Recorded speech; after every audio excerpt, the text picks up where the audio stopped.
ওইটা নাও, ওই আসনটা নাও, ওই আসনটা নাও। Give that আসন।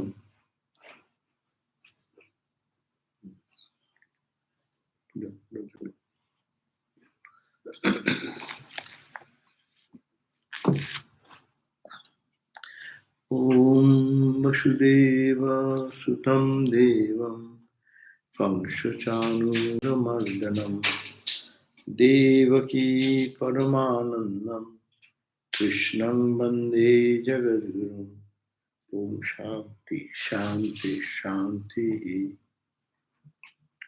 Our salutation to Bhagavan Sri Krishna, son of Vasudeva, who is the destroyer of the demons, Kamsa and Chanura, and the dear darling of the mother Devaki, and the God and the teacher of the whole universe. We salute him again and again. Om peace, peace, peace. So we are in the middle of the reading of the Bhagavata, book number 3, that's called Skandha 3.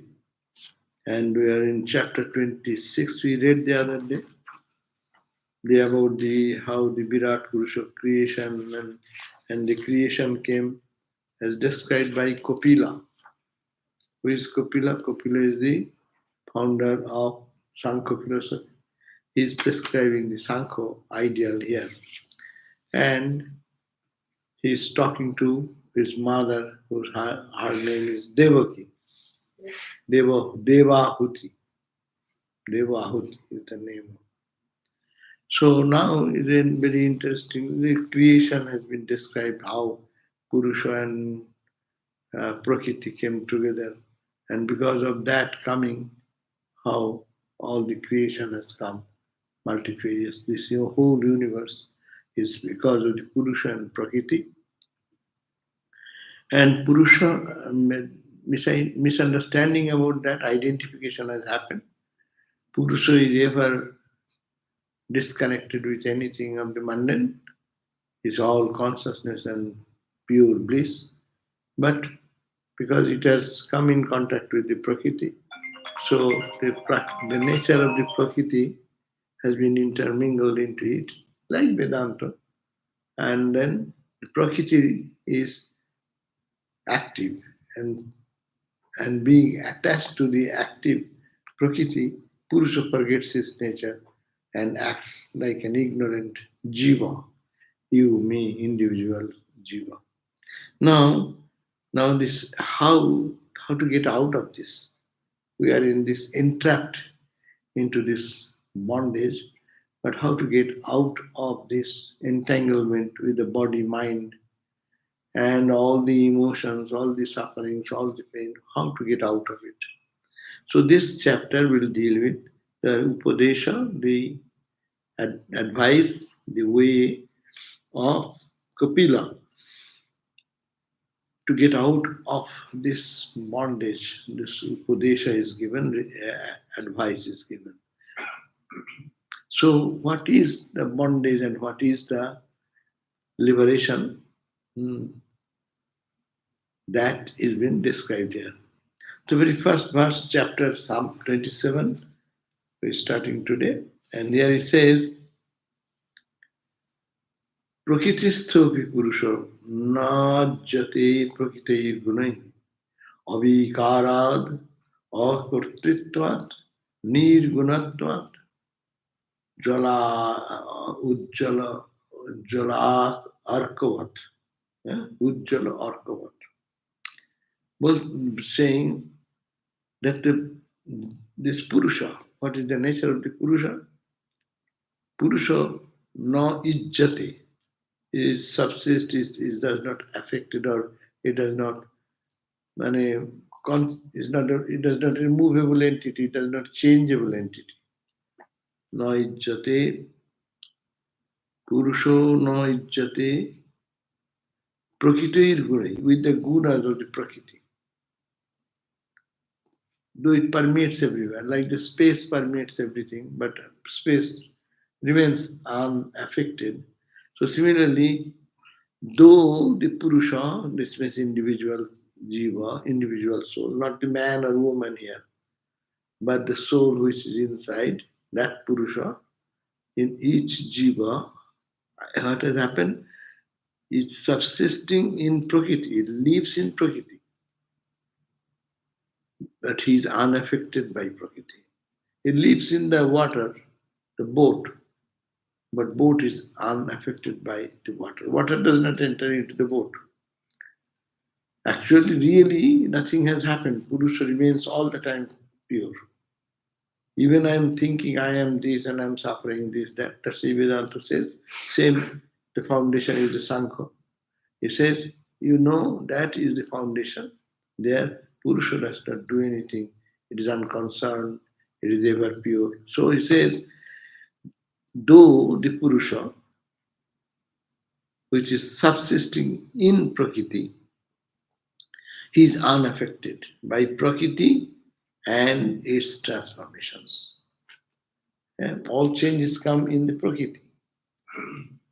You put the rice pot and all rice, potato, etc., etc. Heat remains the same. Whether it is in the oven, it touches the pot or the items, but the items get transformed. Prakriti, all the items which you started cooking, when cooked, it becomes different. It becomes different, that is the question. So, Prakriti is changing every day and it becomes different. But the consciousness is not affected by the Prakriti and its transformation. Even as the sun example, that the sun, Arkavat, Jala Arkavat, as the sun is unaffected by the movement of the reflections of the water. Sun remains the same. Reflection, the earth movement or anything moving, you keep the light there, you rotate, sun rotates as it were. But sun does not do anything, sun remains the same. Rotation happens in the Prakriti. Even the sun is unaffected by the movements of its reflection in water. For the Purusha is by nature is changeless, avikarat, without volition, avikarat, akurtritat, without any volition. He has no ego. I do, I will do. And unmoved by the gunas of prakriti or dispositions of nature. So it is Purusha remains unattached. This is Sankhya philosophy. So in Sankhya philosophy, one practices that I am the Purusha. Purusha is the unchanged, unaffected. It lives in the Prakriti. But though it lives in the Prakriti, it is untouched by the Prakriti, its nature and its transformations. When the Purusha becomes intensely attached to the gunas, that has become our condition. We all have become intensely attached to the gunas of the Prakriti. Prakriti has its elements, etc., etc. Not me. And changes are happening in them. Prakriti has the mind under the Prakriti. Prakriti has buddhi. Prakriti has ego. Prakriti has the chitta, memory. All these are in the Prakriti, but I, the consciousness, being in it, I am staying in that, I get affected. As we normally, if we remain in a room, we get affected by the room. Something is happening in the room. Roof is leaking.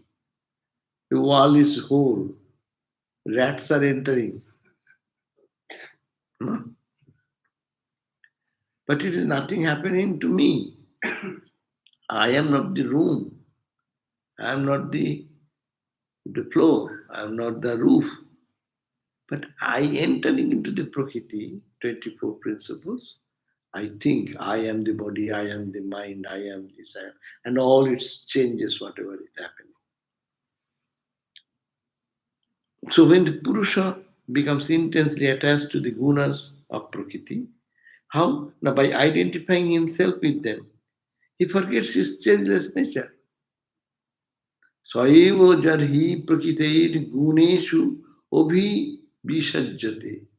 It gets entered into the gunas and getting entangled in the actions of the gunas. Aham kriya vimuratma karta osmi iti mabhimandate. Aham kriya, because of the ego sense.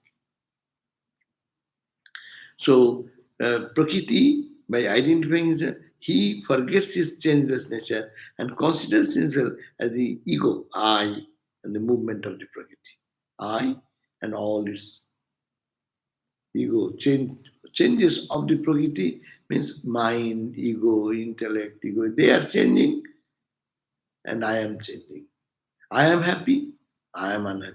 I am not unhappy. I, the real I, the Purusha, not Brahman. We are not talking about Brahman here.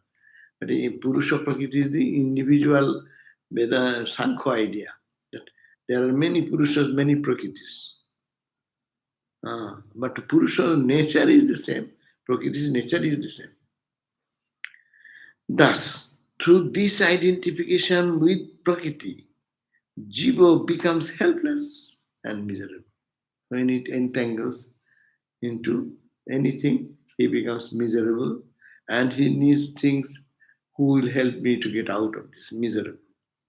Due to the moral effects of action done with such identification, the jiva gets involved in the cycles of birth and death through embodiment in high, low, and middling species of beings according to the nature of the moral effects. So, being entangled into the Prakriti, what happens? He, individual, does good and bad action, have cravings and desire. So good, bad, all this karma, and then that takes them to the cycling of birth and death, birth and death, birth and death. So thus through the identification with the Prakriti, Jiva becomes helpless and miserable. How? Due to the moral effects of action.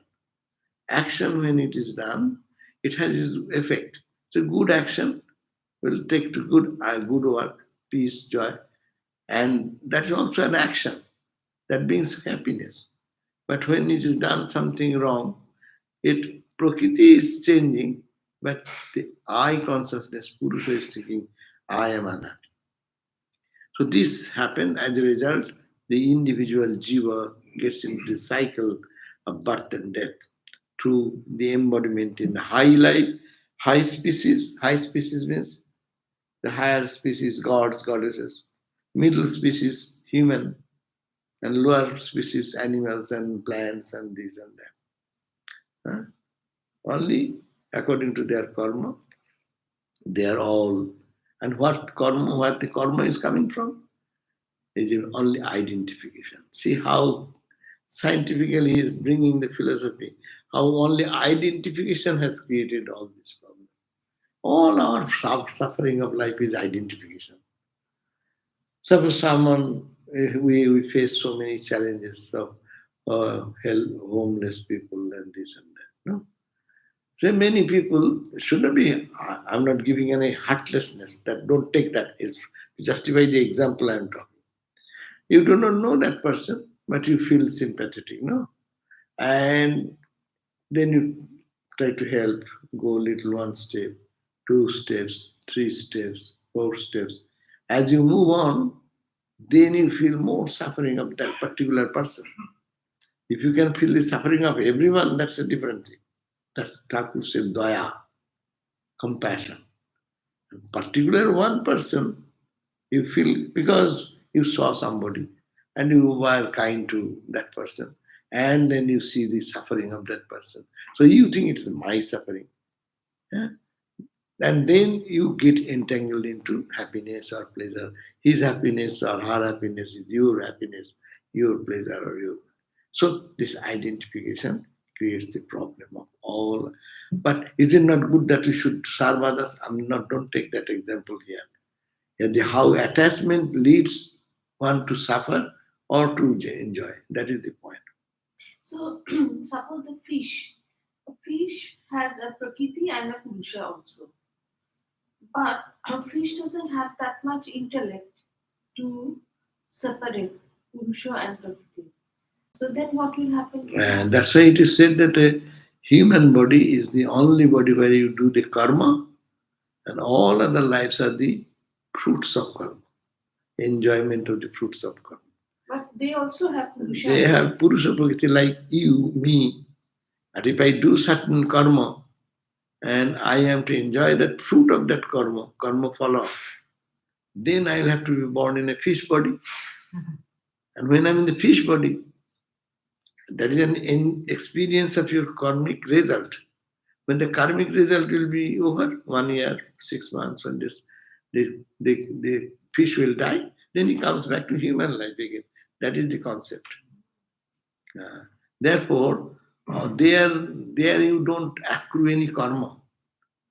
In the lower animals, because they have no brain, intentional anything, instinctive. Most of the tiger, they're instinctive. They don't think that I am doing anything wrong or right, that understanding is not there. So that is the karma bhumi. This Swami Vivekananda also said this human birth is a karma bhumi, the land where you do karma. Your karma can lead you to be a god, demon, or plant, ant. Upanishad says, Masakova, Kitova, what they talk about fish. Masako is mosquito, Keto, this insects, insect life. But that you cannot blame for the he bites you. You don't feel that he is doing intentionally. But survival mode, he will have to do. That does not accrue their karma in that way.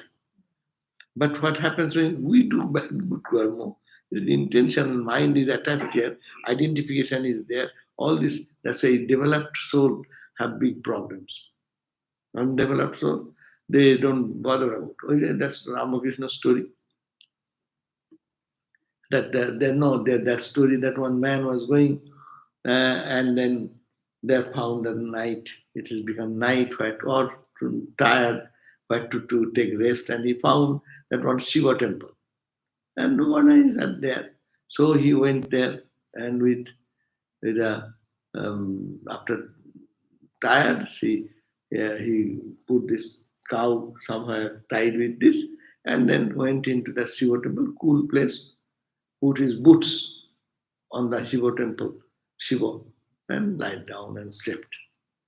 And the Brahmin who was there, he got the curse. Why? But it is because he has no sense.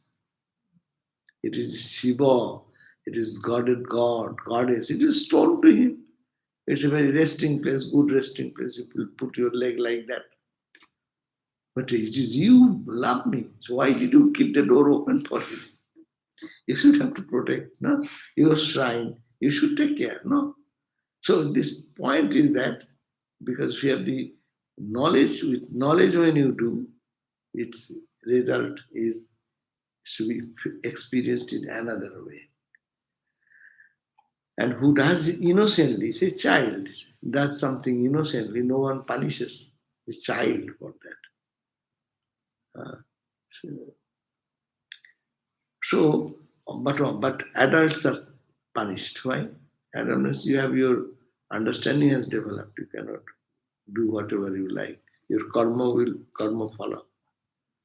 So this main thing is that animals and other bodies are the body to experience the karmic result, bad karma results, and good karma results are gods and angels and like that. So all animals are just humans being punished for bad karma? That is said, and another says the human development coming from the lower animal to higher and higher and higher. And also this question, when this happens, that human goes to that time, that period, they don't accrue any karma because they are not intentional doing.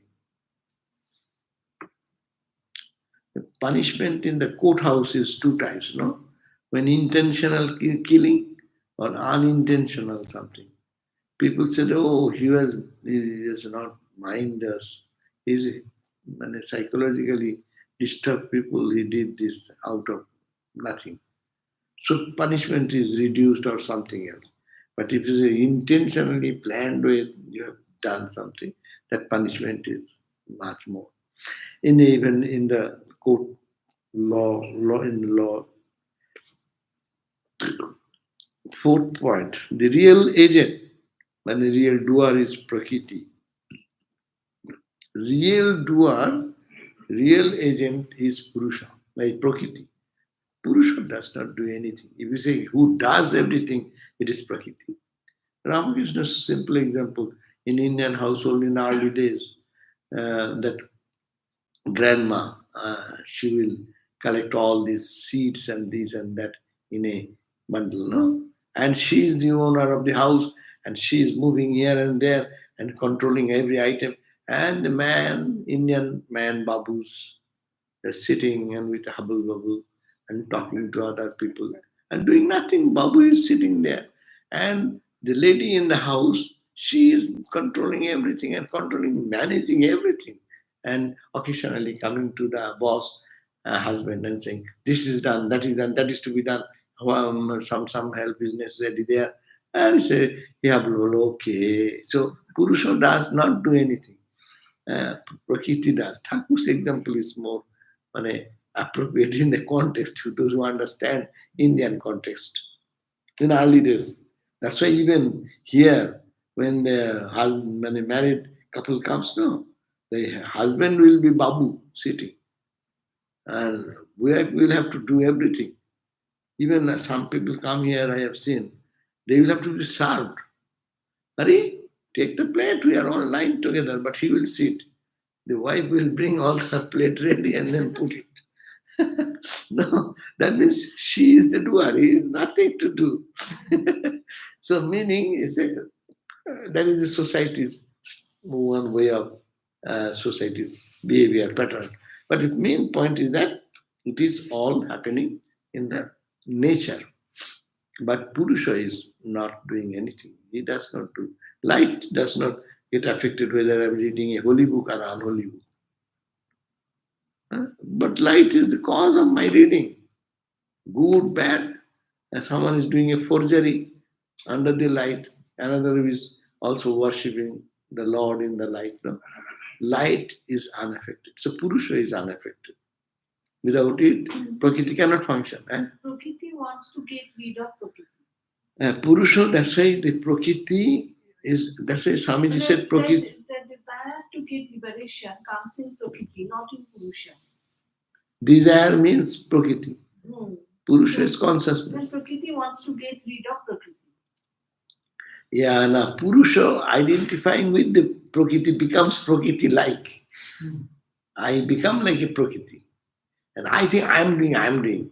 From morning, I did this, I did that. No, you didn't do. The Prakriti did everything. So you are unnecessarily poking your nose there.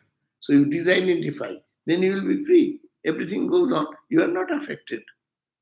So disidentification is the great philosophy of, and that is the foundation. Sankhya is called the foundation of Vedanta. The same principle, only a few minor uh, conceptual ideas is that individual soul and cosmic soul, this, that. The real agent is Prakriti and not the Purusha. And thus there is no basis for the sense of agency on the part of Purusha. Purusha cannot say I. You are wrongly saying I. It is Prakriti. You only merging into it, you are identifying wrongly, not on the Purusha aspect, but on the Prakriti aspect.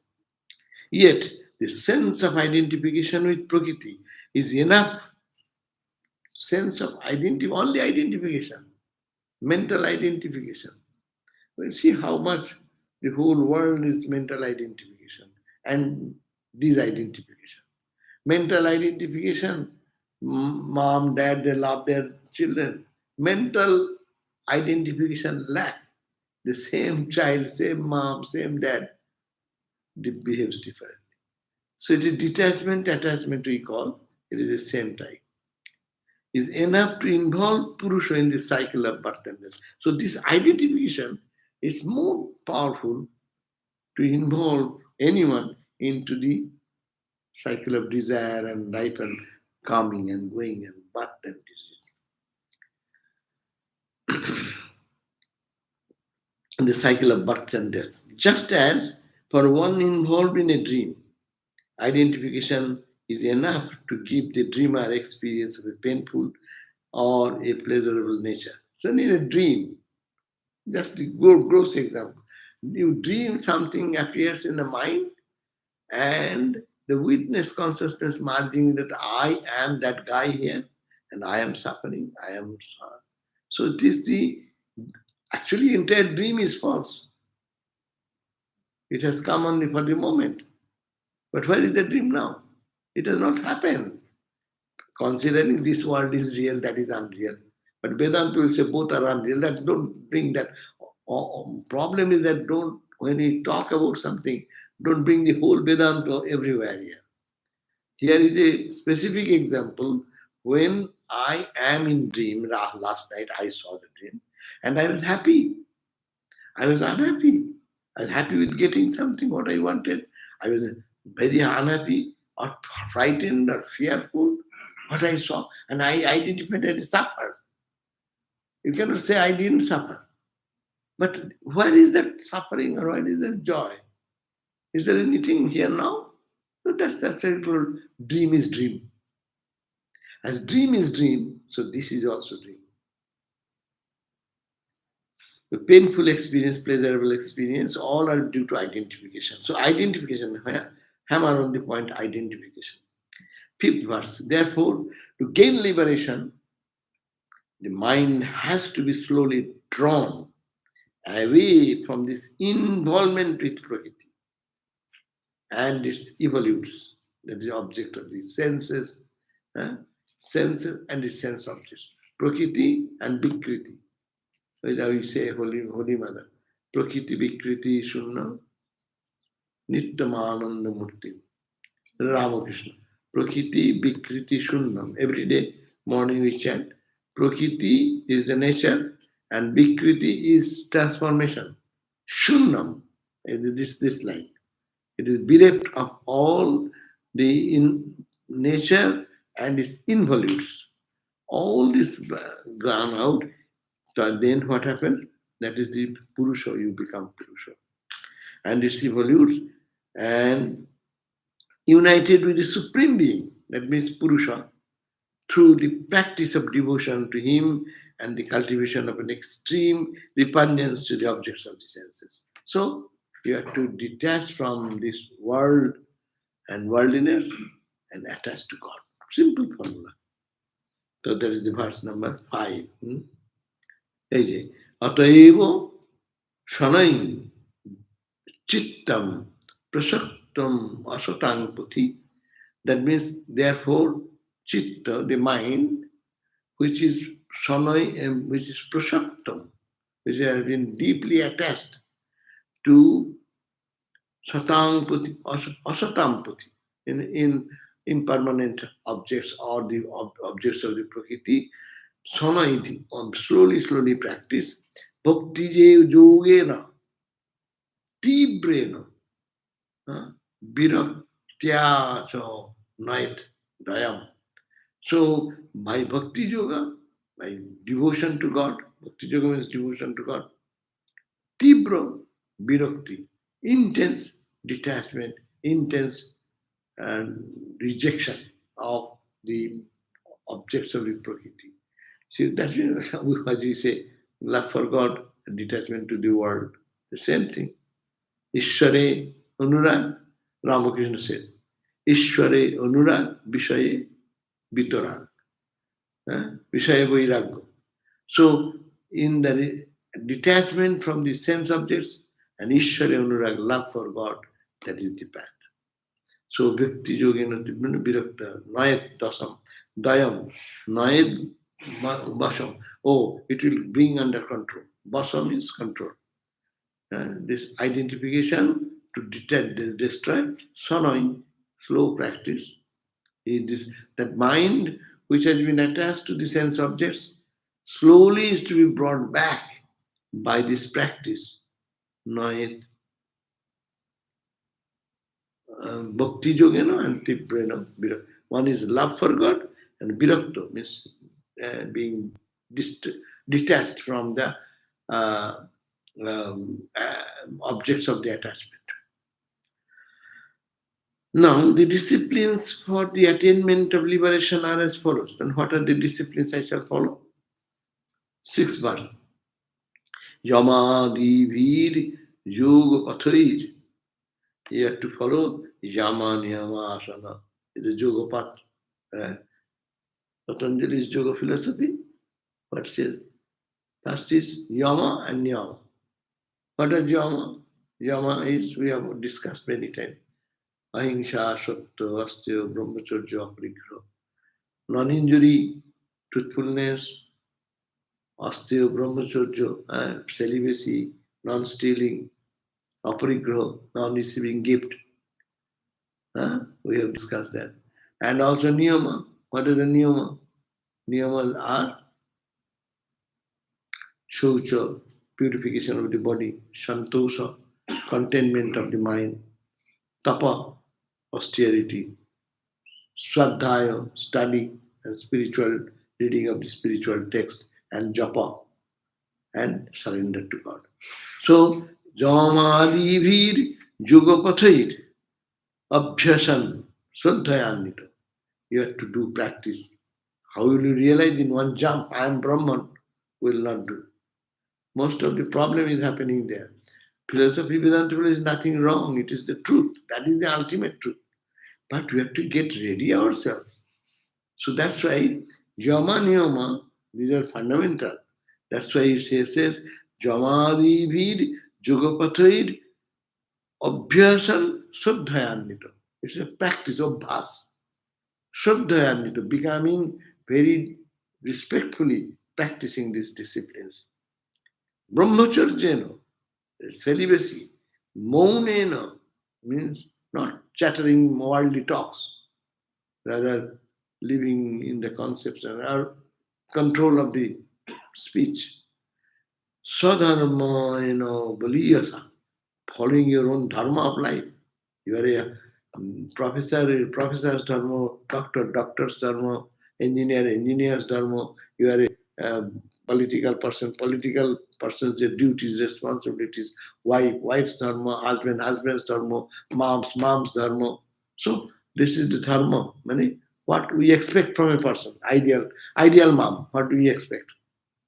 You have to do that. God realization will not be so easy. We say the Bhakti Yoga says good books, but it is no relaxation there. You have to do your perfect. First, be a dharmic person, and then the superstructure of spirituality will be built up. So, brahmacharya, moneno. So the translation goes, what are the means? The discipline of yoga, which is the yoga consisting in the practice of inward concentration along with the control of the senses and the mind, has to be practiced with absolute faith in the spiritual destiny of man. One should have genuine devotion to me and practice the discipline of devout listening to accounts of my deeds and excellences. Lila, Lila Kotha. Sarvabhuta Samattena Nirvairo Aprasangata Brahmacharjena Maunena Sadharmena Baliyasa. One should be strong in these noble practices, genuine devotion for God, practice of the discipline of a devout, like a devotee, going to holy places where they talk about God, listening to them, and thinking of their divine play of the Lord. So, by that being spiritual muscles, Boliyasha, it should be Bala. Bala means power. You have to build up your spiritual muscles like that. Then will come all this, no? Equally sympathy and love for all. And another, it is not so easy, God realization. Sarvabhuta samatvena. You love everyone, God is there. Sarvabhuta, all created beings, is not human only. Bhagavat extends much further. Sarvabhuta, anything created in the world, nirvairo aprasangata, nirvairo. it should not be enemy to anyone. That means don't hate anyone. They equally sympathy and love for all. Then Shraddhaya Anito, being very much prasaktam, uh, sarvapur, nirvairam, aprasangatam, and abstain from the exploitation of others, aprasangatam. Brahmacharya, non-attachment, continence, silence, discharge of duties, constitute conscientiously, and duty, discharging your duty conscientiously, very consciously doing that. Satisfaction with one's legitimate income. Satisfaction with one's legitimate income, not bribery, not putting money in the pocket by any means. How the whole world is moving for that, no? But spiritual life is to you, whether you are Sankhya philosophy or Vedanta philosophy. We may make a distinction, but the scriptures don't allow that. That's the defect of Hindu religion or what? That's why Hindus are so always genuine people, will be always humble. If someone beats, okay. Swamiji says, fight. Age fight, then you be Sattiko. Tamasical person, out of fear, could not protest. I say, I am a great sadhu. No, I have no power to protest or take action. I am a very holy person. I don't hurt anyone. You have no capacity. First, when his compassion is where you have the power and you don't take that. No. So that is the point. Discharge of duties conscientiously, satisfaction with one's legitimate income, moderation in eating, devotional retreats in solitude, friendliness to all, calmness of disposition. Baba re Baba. How many lists you do to get bhakti? To get separation from Sankhya philosophy, this much is necessary. Huh? And if this scripture would have said, go and kill someone and go to heaven. You do something and then go. And Allah's work or God's work, you do wrongly in Hinduism, in Islam, in all their fundamentalistic people, they preach something which is not the message of this Bhagavad or such scriptures. So, devotional retreats, you go to devotional retreat in solitude, then you think, what have I done good, but automatically will come. Why repentance comes in people's mind. When he becomes alone, those thoughts come up from the mind. Oh, what did I do? Because of this it is happening. I did that wrong, that is happening. No. Friendliness to all, calmness of disposition, kindliness, self-control, absence of attachment to one's own body and to one's own kith and kin, their own family people. Reflection on the distinction between Purusha and Prakriti. Every day try to separate out what is Purusha, what is Prakriti. Those are some of the disciplines. More are there. Only a few only. You have to do that. Have to be followed. See, reading this book, what will be the life, spiritual life then? Before you enter into God or not, do all these several points, then you will be a godly person. God consciousness, your personality will be divine like that. Transcending the states of waking, dream, and sleep, in which the buddhi usually dwells. Our buddhi, our intellect, dwells where? In the waking state, in sleep state. Sleep state does not, a little bit. I, consciousness, remain very feeble, almost zero. When we go to deep sleep, I am sleeping, that we come back and say, but during that time, very almost dead. In the dream, buddhi is alert. Now, buddhi is alert. So he says, transcending the states of waking, dream, and sleep, in which the buddhi usually dwells, and withdrawing from the perception of many. The aspirant should experience the Supreme Spirit, capital S, capital Spirit, through his own innermost essence, Atman. As the eye perceives the sun, for just as the eyesight is of the essence of the sun, the innermost essence is the Atman. The supreme non-dual divinity pervading everything is to be experienced even in the manifested world. Then after that experience, you'll see you have to experience that undivided consciousness permeates everywhere with eyes open. And the eyes closed, you think this, and in eyes open also you think like that. The effect condition of Prakriti, Asha.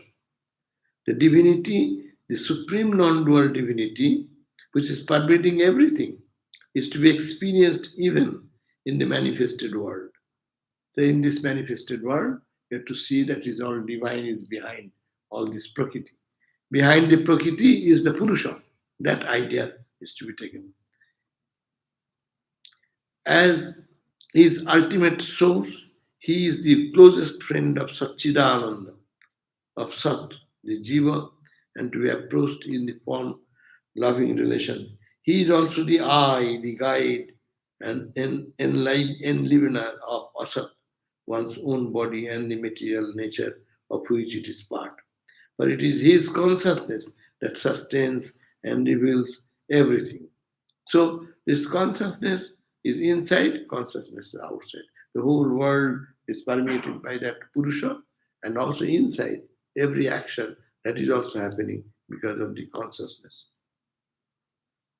The reflection of light on a wall from a pool of water or a glass diverts a person's attention to the source of the reflection, namely the pool or the glass. When there is a reflection of light on the wall from a pool of water or a glass, diverts a person's attention to the source of that reflection, namely the pool or the glass. From the reflection, the pool or glass, the sun, its sources shining in the sky is traced. So we seeing the reflection, we go back to the cause. But when the reflection is mixed with this, we get mixed up. Even so, from the self-consciousness that is reflected in the body, sense, mind combination, their source, the I sense, ahankara, is to be traced. Now you have to find out what is that I working in this, in the body mind. Like the Vedanta says, the light of self-consciousness in the I is to be traced. Is the I. What is the light behind? What makes me say I am conscious, I see, I eat, I do. What is that consciousness behind the I? You have to trace it to the Jiva, who, being a ray of the self-luminous truth, Supreme Being, can gain union with him through devotion. So, if you find it that, and that is called God, and through devotional practice, you can reach there, that point, that who is behind this. When in deep sleep, the consciousness of the body, mind, and all the elements of the personality have, as it were, dissolved into nothingness, the Atman remains sleepless, but without the I sense and individuality. Now, look at that. When we go to deep sleep, the example is that the deep sleep, the consciousness of the body is gone. When we are in deep sleep, no one remembers his body. And no one remembers his mind. Mind is no more even dreaming. And all the elements of the personality, what you are, you are in society, what is your position, what is your financial condition, what is your social position. People don't remember anything. All are gone. Dissolved as if they dissolve into nothingness. As if they are not. The same person is, say, a Supreme Court Chief Justice. When he sleeps, what happens? Where goes his all position, his knowledge, his power? As if nothing. The person is lying down and he disidentifies with everything. It happens unconsciously, everything is happening. The Atman remains sleepless, but there somebody remains sleepless. That's why he say, I slept. So, but without the I sense and individuality, at that point I do not know I am sleeping. After coming back, I say, oh, I was sleeping. I slept so deep today. That means when you are sleeping deep, you are totally free from all types of attachment, aversion, your qualities, your personality, your ability, your strength, your weakness. You are as if that is nothing of you. So, but there is some consciousness which observes. That's why we say I. When the I sense is absent, it may look as though the self is dissolved. Every day, when we go to deep sleep, our I sense goes away. As if we think we are already gone. No, we don't go. We don't dissolve. We come back again. But this view is false as thinking that a man who has been robbed of his wealth is destroyed. Huh? It's giving an identity that, when a person is going and someone is robbed, his assets go away, but the person remains. Similarly, our assets, accumulated assets of this duality, this prakriti, and this nature, all are taken away as it were in the deep sleep state. So you remain in a state as if you are almost that I consciousness. So the view is as false as thinking that a man has been robbed of his wealth is destroyed. So when I sense is absent, it may look as though the self is dissolved. Our small self is dissolved, our self does not die. Big self, that is not the question. Small self, this self. When I go to, now I am this body. I know my failures, my power, my health, my this and that. I go to sleep, I also feel there I have my body and this and that. But when I go to deep sleep state, then I lose all contact as if they're dead, they're gone, they're dissolved. But no, the small self does not die. It retains their identity and then again pops up. Reflecting in this manner, one arrives at the Atman, which is the support and enlivener of the I sense in the body mind combination. So, understanding this, that one can disassociate with this philosophy of Purusha can be separated to the Prakriti. Now, Devahuti said, Devahuti mother, after hearing this much from his son Kapila Dev, Devahuti mother says, Devahuti said, Oh Lord,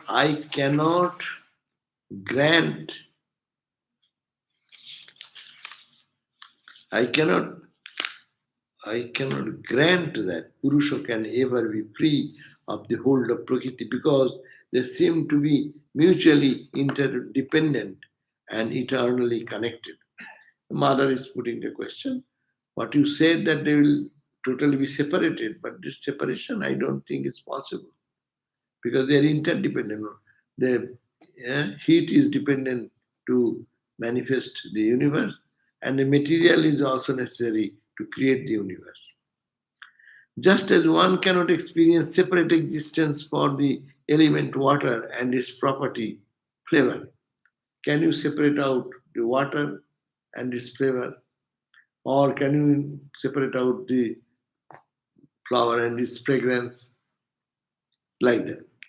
So also there is no existence in separation for Prakriti and Purusha, for body-mind combination and the small cell.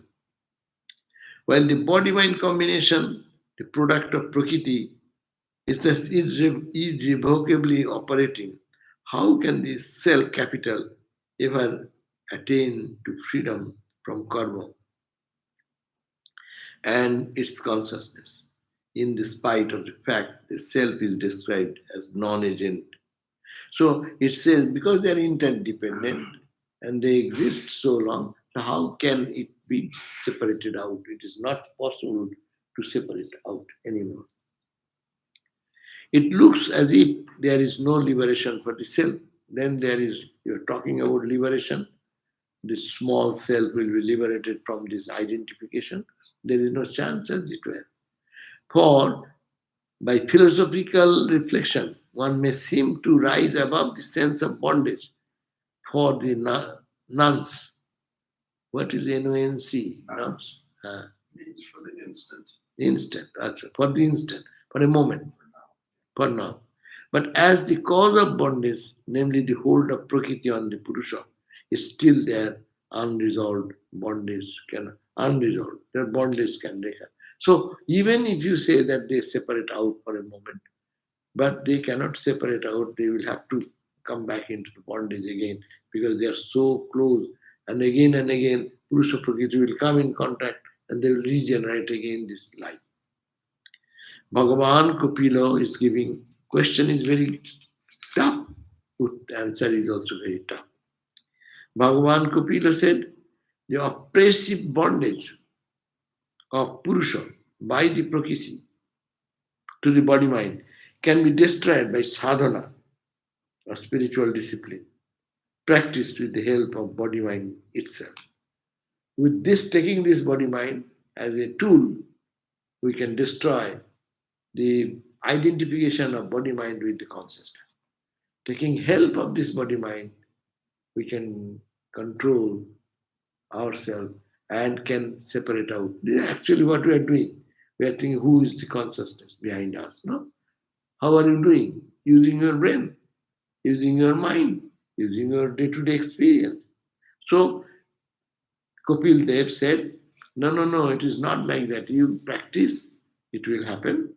And sadhana or spiritual discipline, with the help of this body mind itself, this body mind, which is identification is causing the trouble, take advantage of this body mind. You do japa, meditation, prayer.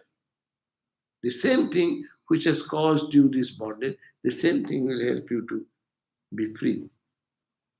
As fire lit with the help of a fuel destroys that very fuel, so spiritual discipline practiced with the help of the body mind gradually destroys that very bad body mind idea.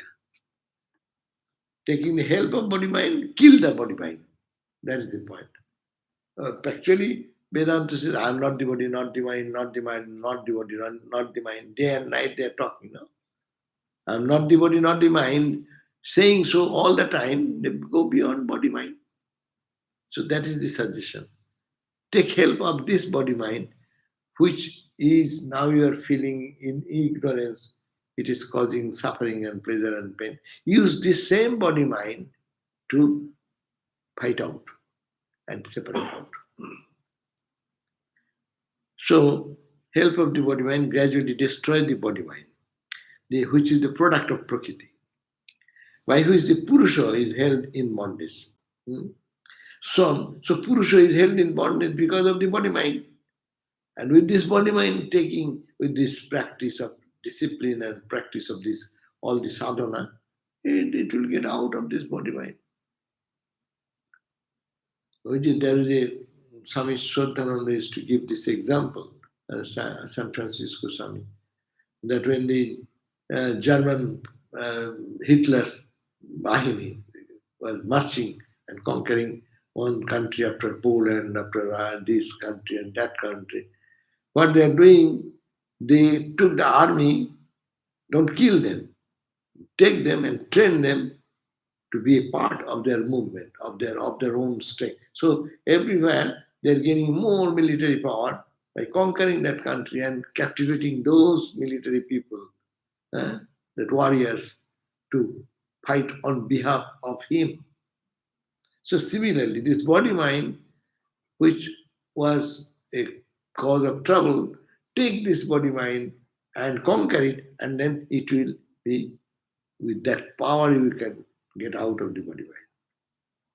One must perform one's duties, swadharma, without any motive other than the service of God through it. We do. That's a great lesson of Hinduism. Whatever you do your swadharma. What is your dharmic perspective of life? Do your duties. Bas, and think you're doing for God. Bas. Don't think of anything. No result, nothing good, nothing bad. We suffer because of our next step, good and bad. I like this, I don't like this, I accept and then you do your duty for your mom. Do your duty. Dad, do your duty. Finish, hands up. Think that you are done for God. And what they do, let them do. So you are free. One must cultivate purity in the body and mind through hearing, reading, and meditating on the Lord's excellences all through life. It does not come in one day. Again and again, hearing about the glories of God, the pure life of God, and meditating on them, singing their glories, it will happen. One must cultivate an intense love for God. He must seek knowledge, which is the nature of actual experience of truth. What is knowledge? Actual experience. We should seek for experience. Don't stop your spiritual sadhana till you experience it. One must have intense dispassion for the worldly objects and ambitions. One must practice concentration supported by moral disciplines and spiritual aspirations. One must intensely seek absorption in the divine. See, this will not happen without these practices. Theoretical knowledge is knowledge, but sadhan karna chahiye manua, bhajan karna chahiye. Practice, practice, practice. The jiva who has experienced the joys and sorrows provided by Prakriti has abandoned them as utterly worthless and has established himself to the glory of the Supreme Being, is now again obsessed by Prakriti. The dreams experienced by a sleeping person can cause him much unpleasantness. But when he is awakened, they trouble him no more. When I am in the dream, I am suffering. There is a violent fight going on, and I am in the middle of that. But when the dream is woken up, you don't see anything. You are quite sad. Nothing has happened. So similarly, is the dream will be awakened. In the same way, the Prakriti cannot harm the persons who have known the truth regarding the unaffected Atman and whose mind is always united with me and delighted in me, the Supreme Spirit. Time is also up. Okay, there are only 2-3 verses. We'll read the other day. And then I am ending here on verse number 26 of book 3, chapter 28, verse number. So 3.28.26. I end here. Okay, we'll then again meet you on at 7:30 for our Santi Gita class, which is already read, but we are repeating, revising the reading. Om Shanti Shanti Shanti Hari Om Tat Sat Sri Ramakrishna Arpanamastu.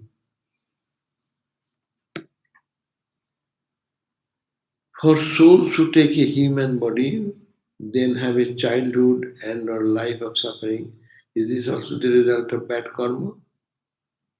If so, is it possible for them to free themselves of that karma in the same lifetime? Yeah, that's true.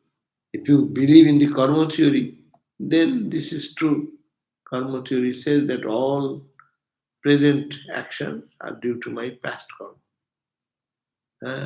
But if we think the way this Bhagavat taught us, building up our the nature by spiritual practice, not talking big theory, but practice, and to try to see the consciousness inside, consciousness outside, reading, listening to the holy talks of the incarnations, their Leela, Bhagavat Leela, the divine play, and remembering, listening to their, cultivating the jama, niyama, all these spiritual practices, then it will happen.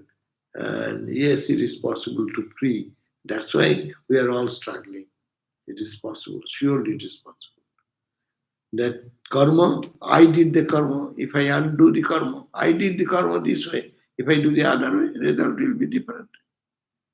And when we do all karma, but the result I give it to God, then karma will not bind me. But problem is that I do the karma and keep the effect of the karma result in my pocket. Today I went to marketplace and earned this much money, I keep it in my pocket. So if you have earned something, it will remain. If you have lost something, it will be lost. But if you give every account to God, this is my good earning today, oh Lord, I give away. This is my bad earning or no earning, I give it to you. So if you give, so you'll be free. You are not the holding the things for your own pleasure. Everything you transfer to God, then you will be free from all bondage. So karma, bad karma or good karma, not to judge. That's why Bhagavad didn't say anything. He said only do positively your swadharma, your ashrama dharma, and performing your own dharma and practicing spiritual discipline. Practice, practice, practice. It will happen. Okay? So thank you. We are hopeful it will happen. And that is why we are here. Otherwise, what is the life of monastic life, householder life, devotee's life? Not necessary. Uh, People could have gone to find the solution in so many ways, tried for ages together, but nothing worked. So, but this is the tested path. We are following that, it will happen. If I have done this karma, why can I not do the other's karma? If I have, mm, through ignorance or attachment, I have come to this point, I will trace back to myself. That's all. The example of the kite, when you fly the kite, the thread is released, released, released. So then the kite is flying so high. You want to get it back, turn in the opposite direction. It will happen. Very simple. If you believe in the karma theory. And God's grace is of course there. Thank you. So we'll see you all of us again at 7:30 p.m. Thanks for those who are online.